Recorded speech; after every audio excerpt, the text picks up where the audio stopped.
بسم اللہ الرحمن الرحیم۔ ایک بادشاہ محل کی چھت پر ٹہلنے چلا گیا۔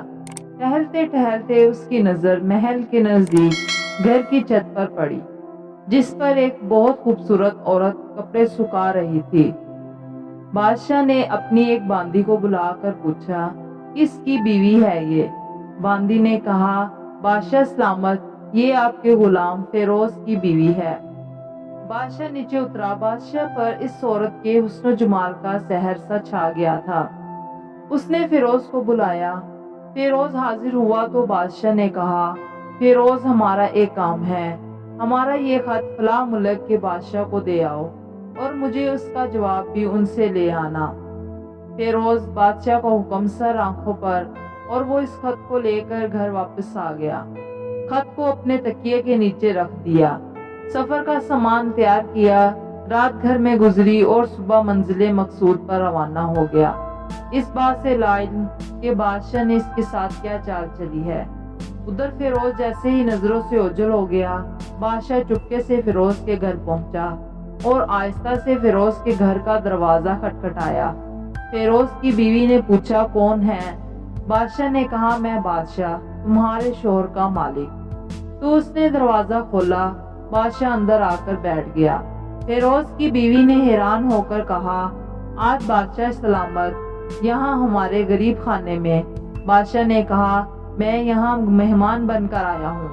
فیروز کی بیوی نے بادشاہ کا مطلب سمجھ کر کہا، میں اللہ کی پناہ چاہتی ہوں، آپ کے اس طرح آنے سے مجھے کوئی خیر نظر نہیں آ رہی۔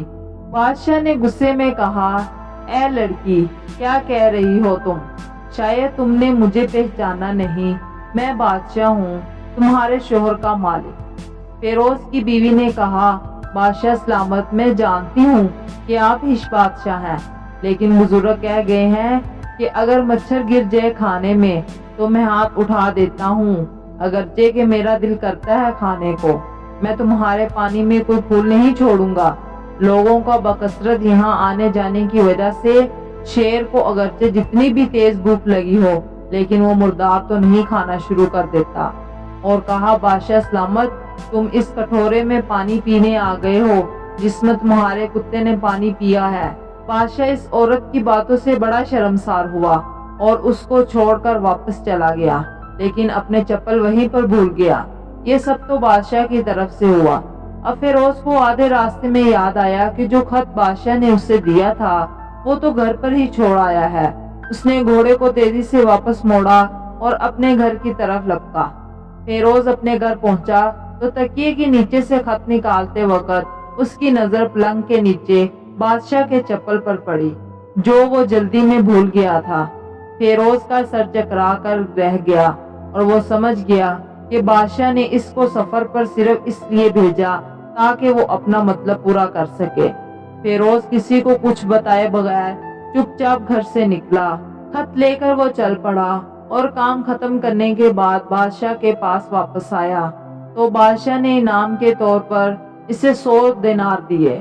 فیروز دینار لے کر بازار گیا اور عورتوں کے استعمال کے قیمتی کپڑے اور کچھ تحائف بھی خریدیے۔ گھر پہنچ کر بیوی کو سلام کیا اور کہا، چلو تمہارے میکے چلتے ہیں۔ بیوی نے پوچھا، یہ کیا ہے؟ کہا، بادشاہ نے انعام دیا ہے اور میں چاہتا ہوں کہ یہ پہن کر اپنے گھر والوں کو بھی دکھاؤ۔ بیوی، جیسے آپ چاہیں۔ بیوی تیار ہوئی اور اپنے والدین کے گھر اپنے شوہر کے ساتھ روانہ ہوئی۔ داماد اور بیٹی اور ان کے لیے لائے گئے تحائف کو دیکھ کر وہ لوگ بہت خوش ہوئے۔ فیروز بیوی کو چھوڑ کر واپس آ گیا اور 1 مہینہ گزرنے کے باوجود نہ بیوی کا پوچھا اور نہ اس کو واپس بلایا۔ پھر کچھ دن بعد اس کے سالے اس سے ملنے آئے اور اس نے پوچھا، فیروز، آپ ہمیں ہماری بہن سے غصے اور ناراضگی کی وجہ بتائیے یا پھر ہم آپ کو قاضی کے سامنے پیش کریں گے۔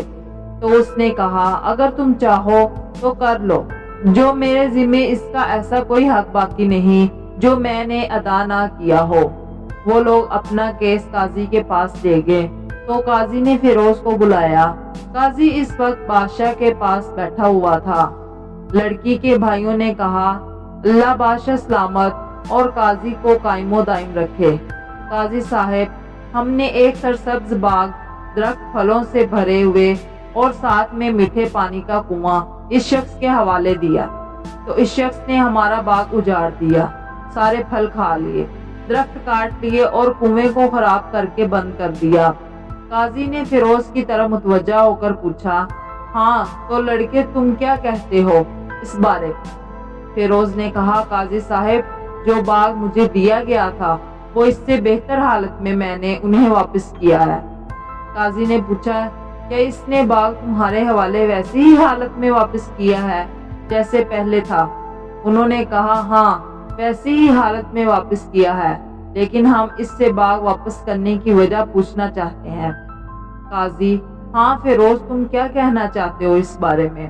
فیروز نے کہا، قاضی صاحب میں نے باغ کسی بغض یا نفرت کی وجہ سے نہیں چھوڑا، بلکہ اس لیے چھوڑا ہے کہ ایک دن میں باغ میں آیا تو اس میں نے شیر کے پنجوں کے نشان دیکھے تو مجھے خوف ہوا کہ شیر مجھے کھا جائے گا، اس لیے شیر کے اکرام کی وجہ سے میں نے باغ میں جانا بند کر دیا۔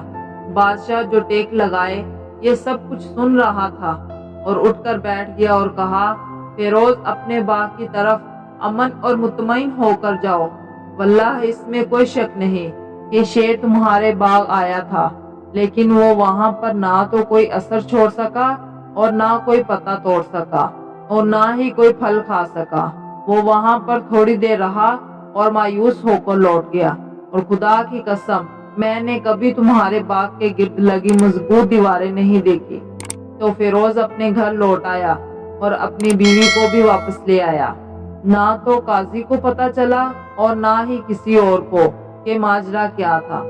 کیا خوب بہتر ہے اپنے اہل و عیال کے راز چھپانا تاکہ لوگوں کو پتا نہ چلے، اپنے گھروں کے بھید کسی پر ظاہر نہ ہونے دو۔